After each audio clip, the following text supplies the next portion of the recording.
My wife and best friend betrayed me, so I exposed them in the most savage way possible. For 8 years, I thought I had it all: a loving wife, Emma, a best friend turned brother, Jason, and a life that many would envy. Emma and I shared a picturesque home in the suburbs, 2 adorable dogs, and what I believed was an unshakable bond. Jason had been part of my life since elementary school, a constant presence who stood by me through every breakup, career change, and even as my best man at my wedding. But life has a way of pulling the rug out from under you when you least expect it. Emma and I had met in college. She was vibrant, full of life, and had this infectious laughter that could light up a room. Our relationship blossomed quickly, and before I knew it, we were inseparable. Jason was one of the first people to meet her, and they got along effortlessly. Looking back now, I wonder if that ease was a warning sign I ignored. Our suburban life felt like a dream. I worked in finance, Emma managed a small but successful boutique, and Jason was climbing the corporate ladder in tech. Weekends were filled with barbecues, game nights, and long walks with the dogs. I thought we were the perfect trio: inseparable, unbreakable. But perfection, as I'd soon learn, is often an illusion. It started small. Emma spent more time glued to her phone, her texts more frequent and intense. When I asked who she was chatting with, she'd wave it off: work, family, the usual. Jason, once a staple at our gang nights, began pulling away. He canceled plans, claimed to be busy with work, and seemed distant.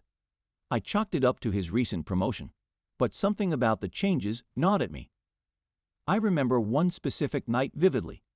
Emma had been unusually quiet during dinner, her eyes darting to her phone every few minutes.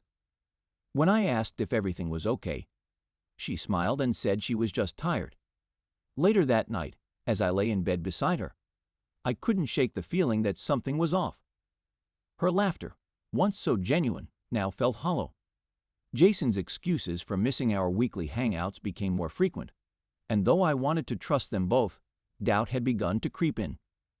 One evening, while Emma showered, her phone buzzed on the nightstand. I wasn't snooping, but the preview caught my eye. "Last night was amazing. Can't wait to see you again." The sender, Jay. My heart sank. It felt like my world had imploded.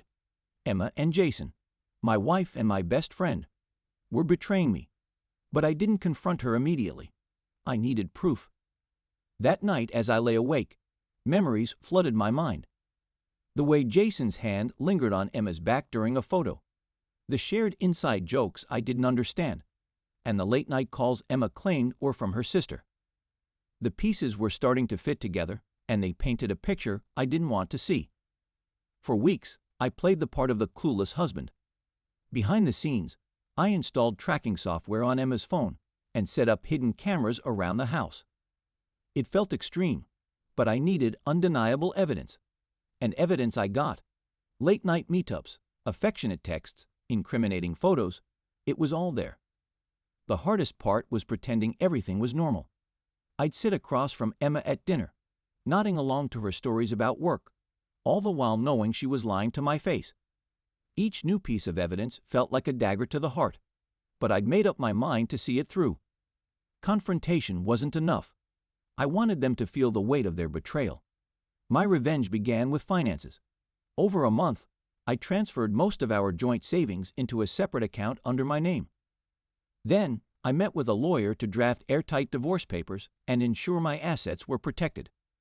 The financial aspect was just the beginning. I also began planning the social fallout. Jason's company had a strict moral conduct clause, and I knew that his affair would be a direct violation. I reached out to his boss, an old acquaintance, and shared the evidence. Within days, Jason's professional world began to crumble. Jason's company had a strict moral conduct clause. I knew this because his boss was an old acquaintance. Sharing the incriminating photos ensured Jason's swift termination. Within a week, he was jobless and humiliated, his reputation in shambles. News traveled fast in our community. Mutual friends began to distance themselves from Jason, and whispers of his betrayal spread like wildfire. I'd hear snippets at the grocery store or while walking the dogs. Jason's fall from grace was as swift as it was brutal, and though a part of me felt satisfaction, another part mourned the loss of the friendship we once had. The pinnacle of my plan was a fake anniversary dinner. I invited close friends and family, including Jason, under the guise of celebrating love. During the toast, I spoke about trust and loyalty, my voice trembling just enough to build suspense.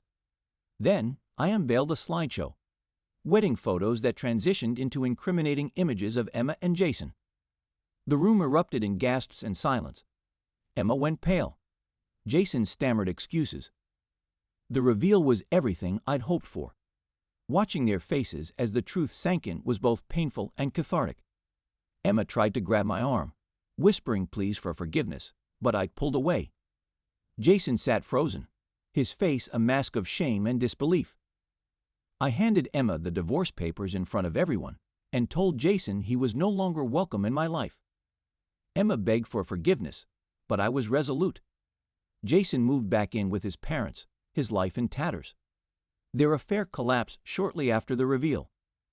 The days that followed were a whirlwind.